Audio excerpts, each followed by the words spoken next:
শেষ পর্যন্ত ফিলিস্তিনিদের সাথে বিশ্বাসঘাতকতা আর পাপের বোঝাই হয়তো এবার টানতে হবে আরব দেশগুলোকে। আর তার ইঙ্গিত মিলল ফিলিস্তিনিদের গোটা গাজা শহর খালি করতে ইসরায়েলের নির্দেশের পরই। কারণ ভিটেমাটি হারানো এসব গাজাবাসী ইসরায়েলি হামলা থেকে বাঁচতে প্রতিবেশী দেশগুলোতে যাওয়ার চেষ্টা করবে। আর এত শরণার্থীকে আশ্রয় দিতে গিয়ে রীতিমতো হুমকির মুখে পড়বে তারা। তাই গাজা শহর খালি করার নির্দেশ কেবল ফিলিস্তিনিদের নয়, হুমকির মুখে ফেলেছে অন্য আরব দেশগুলোকেও।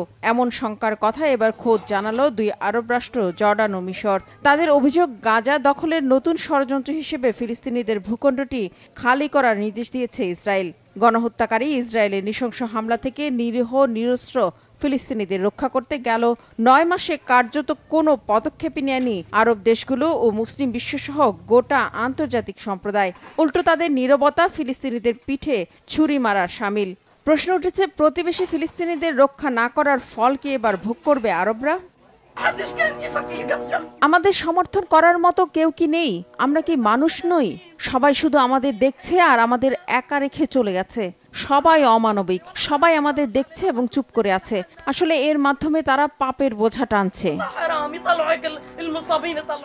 গাজা ছাড়ার ইসরায়েলি নির্দেশের পর যেভাবে পাঠছে পালিয়ে যাচ্ছে, কোথায় যাবে জানা নেই। তারপরও প্রাণ বাঁচাতে ছুটে চলছে হাজারো গাজাবাসী।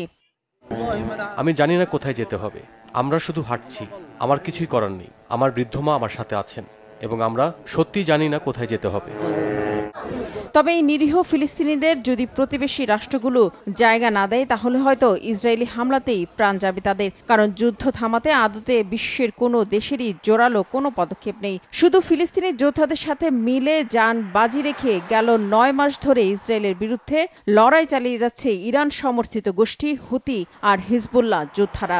প্রতি মুহূর্তে ফিলিস্তিনিদের পাশে থেকেছে কেবল তারাই, এবং গাজায় ইসরায়েলি আগ্রাসন বন্ধ না করা পর্যন্ত তাদের হামলা বন্ধ হবে না বলে সাফ জানিয়ে দিয়েছে এই দুটি গোষ্ঠী। রিফাত জামান, বাংলা ভিশন নিউজ ডেস্ক।